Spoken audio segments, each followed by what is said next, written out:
Game 1 tonight. Again, you'll see it right here on ESPN. Minnesota at OKC. Allen, Anthony Edwards, how many points is he going to score in Game 1? 28. I'm looking at that number for him, just something under 30, but you're going to see if he's going to be aggressive early or is he going to be aggressive late to see what their defense is going to do against him in the first half. Marcus, SGA, Game 1 tonight. How many points? I got 24, and I think, that's no knock to him. He's been scoring the ball really well in the last 3 games, but I just think he gets his team involved early to kind of get their confidence going and just, be more of a facilitator and pick and choose his spots when he needs to score the ball. The rest thing will be interesting to watch tonight. Minnesota's been sitting a long time. Finally, Allen, tomorrow night, Knicks and Pacers at the Garden. Jalen Brunson, how many points will he score in Game 1? 25. I feel like for him, assists are the bigger number to watch in this game. They're going to pick him up three-quarter court. They're going to body him. They got 3 bodies to throw at him. Scoring for him is going to come when it matters most, but passing the basketball is going to be huge for him. Big Perk talking about it yesterday, loving what he sees from big body Brunson. He's the most clutch player in the postseason, leading all players with clutch points. Here's the thing about big body Brunson. Not only will he get it done at home in Madison Square Garden when it comes down to the fourth quarter, but damn it, he takes it on the road as well. And if I had to say anybody is the best player right now remaining in the postseason, it's big body Brunson, Mr. Jalen Brunson himself. So isn't that interesting? We just had a conversation about whether Anthony Edwards can make himself the best player in the league. Could SGA, who's going to be the MVP, if he wins a title, does he become the best player? You cover the Knicks day in, day out. Where does Jalen Brunson belong in this conversation? If you look at his numbers in the playoffs, they're right there with SGA. Right there. I mean, the numbers are the same. The efficiency, all of it's there. His clutch performances in this playoff so far has also elevated him to his status. I would rather recognize him as one of the best winners right now you have in the NBA. Not just for what he's done in the playoffs. His playoff record since he's joined the Knicks is really good when you consider Knick history. But if you also consider Knick history, you got to say this. This guy shows up, brings a winning culture. Him, Tom Thibodeau, Leon Rose, they bring a winning culture to a franchise that has gone years trying to establish one, and they never could. So to me, he is at the epicenter of winning. And isn't that, Marcus, come on, one of the best compliments you can give an NBA player is the guy's a winner. I don't know how to quantify Jalen Brunson. Like, no one is sitting, he's brilliant. He is as effective, as vital a part of winning as any of the superstars we talk about. And yet, if you say to me, is he on the level with a guy like Anthony Edwards? It's very hard for me to put him there, but I'm not exactly sure why. What are the right things to say about Jalen Brunson? Man, he's a winner, and I have to go back to that. Like, I think just because of his size and the things that he's done is, like, very impressive, right? Like that has to get him up there to, being in that conversation.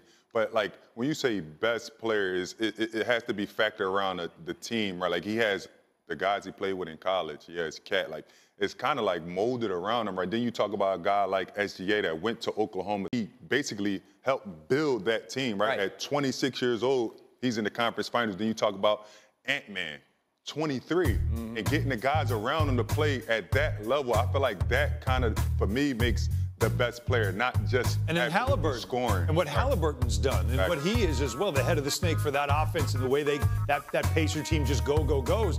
Each one has their own individual thing. I think here's the thing. Anthony Edwards is breathtaking. He has moments that are breathtaking. When we talk about great players, it's always about what is the one thing that they do that just is breathtaking, that is marquee, that is box office. Brunson's its footwork and his clutch ability. SGA, I mean, his ability to just snake into defense and make you off balance so much. And then, of course, Halliburton and his ability in the way they move the ball and the way he can shoot the basketball. They all have something individual, but I think Anthony Edwards has the one thing that is the most breathtaking. Halliburton, I feel like, has elevated in this postseason as well. He has elevated the conversation from, I remember his peers called him the most overrated player in the league, whatever it is. Look how ridiculous that seems now with the way that team has played. We'll have time to preview that series as we continue. Jam-packed we are all morning long, as you can imagine. Every morning we give you 3 things that you need to know from last night. We'll get to those a little bit later as we continue. Coming up with Boston Bounced, we'll have a new champion for the 7th straight year. Our dynasty's dead.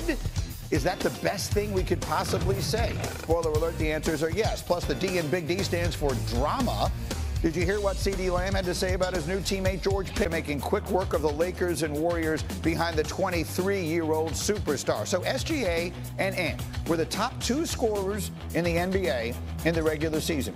This is the 5th time the top 2 players in total points will face off in the conference finals or the NBA finals. It's the first time in 10 years since James Harden and Steph Curry met in the conference final in 2015. Here's Stephen A. on what this means for the Ant-Man. When you got a cat like Ant-Man potentially getting to the NBA Finals, that changes it because that's the new blood you want to see. And so even though he said he wasn't interested in being a face, here's the bottom line. His game doesn't tell us that. His attitude on the basketball court doesn't tell us that. The combination of the two forces us to say we don't give a damn whether you want it or not. You gonna have it if you deliver. It's an interesting way of looking at it. On one side, you got Anthony Edwards, who has knocked off every great star in the NBA imaginable over the last couple of years, and I feel a need to say it again, is 26. Could one argue, Alan, that whoever it is that emerges from this and goes on to the finals, or they win the championship, that guy becomes the guy in the league? Yeah, the guy. 6. Could one argue, Alan, that whoever it is that emerges from this and goes on to the finals, or they win the championship, that guy becomes the guy in the league? Yeah, the guy. Let's not do the face of the league thing, though, because the face of the league thing is a whole other conversation that does. What does that mean?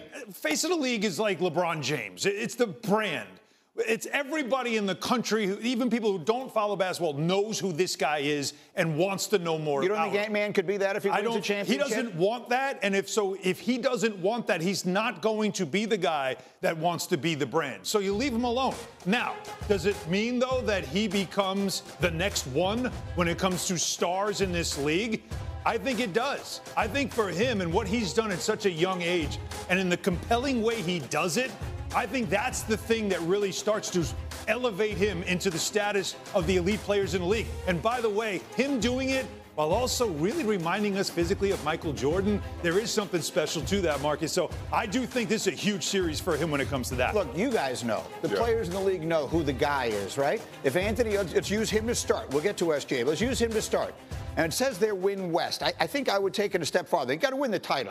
If Anthony Edwards leads the Timberwolves to a championship, will the guys in the NBA say, yep, he's the guy. He's the next great one? To be honest, I think they're already saying that. Like, his resume up until now, right, of the guys he's eliminated in the playoffs, and it's bigger than SGA. Let's be clear. Take a look at it. He's going to put it up for you right now. 820. Look at it. So, like, to me, like, I think he's already the guy. This steps just cements him, like, as the best player in the league, but I don't think it's the face of the NBA. What'd you call in our meeting this morning? When I said that you have to be the leader of the new school, there you right? Go. Like, I feel like he's the leader of new school, but it takes time to be the face of the league, right? Like, you have to be in a certain brand. Like you said, your brand has to be a certain place. You have to be in a certain I got to tell you, I feel like every time I watch a game, there's an Anthony Edwards commercial on, Mark. I mean, I feel like he is the brand we're talking about. He has everything you need to be. He has the charisma. He has the attitude. He has the swagger. I kind of like the idea of him saying, I don't want to be the face. You know what? Most people who say they don't want to be the face of the league are really saying, I'd like to be the face of the league, and I just don't want to say. He's playing hard to get? I want to be the face of the league. He's playing hard to get? I think there's a lot that comes with that, though. There's a lot of responsibility that comes with that. There's a little more corporate kind of personality that comes with it. I don't think he's any of that. You said it again in the meeting. I'm going to use all of your notes from this morning. Charles Barkley, it's a great example.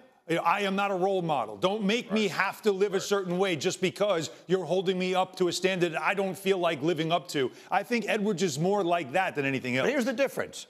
At no point, and I say this with nothing but the utmost respect for Charles, I believe he would say this, there was no moment in time when he was the best player in the world. He was a great player. He was a first ballot Hall of Famer, all top set, all that. There was no moment in time when you said Charles Barkley is the best player in the league.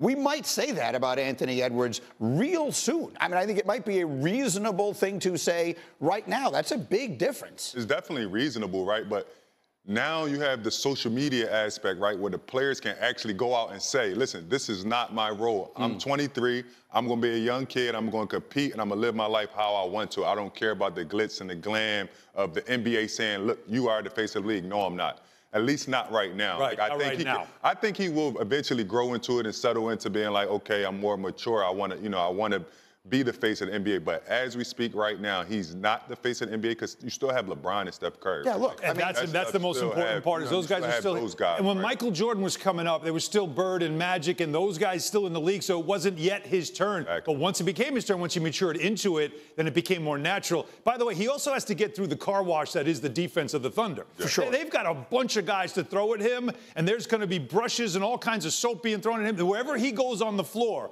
he's going to be covered, and that's going to be the most difficult. That's why it starts with if. There's a really big if involved in all this. And yes, to put a ribbon on it, clearly, LeBron and Steph, it's still their league. But they are a combined 77 years old. It's time. It needs to be someone else's time soon. Meanwhile, let's do What's Your Number for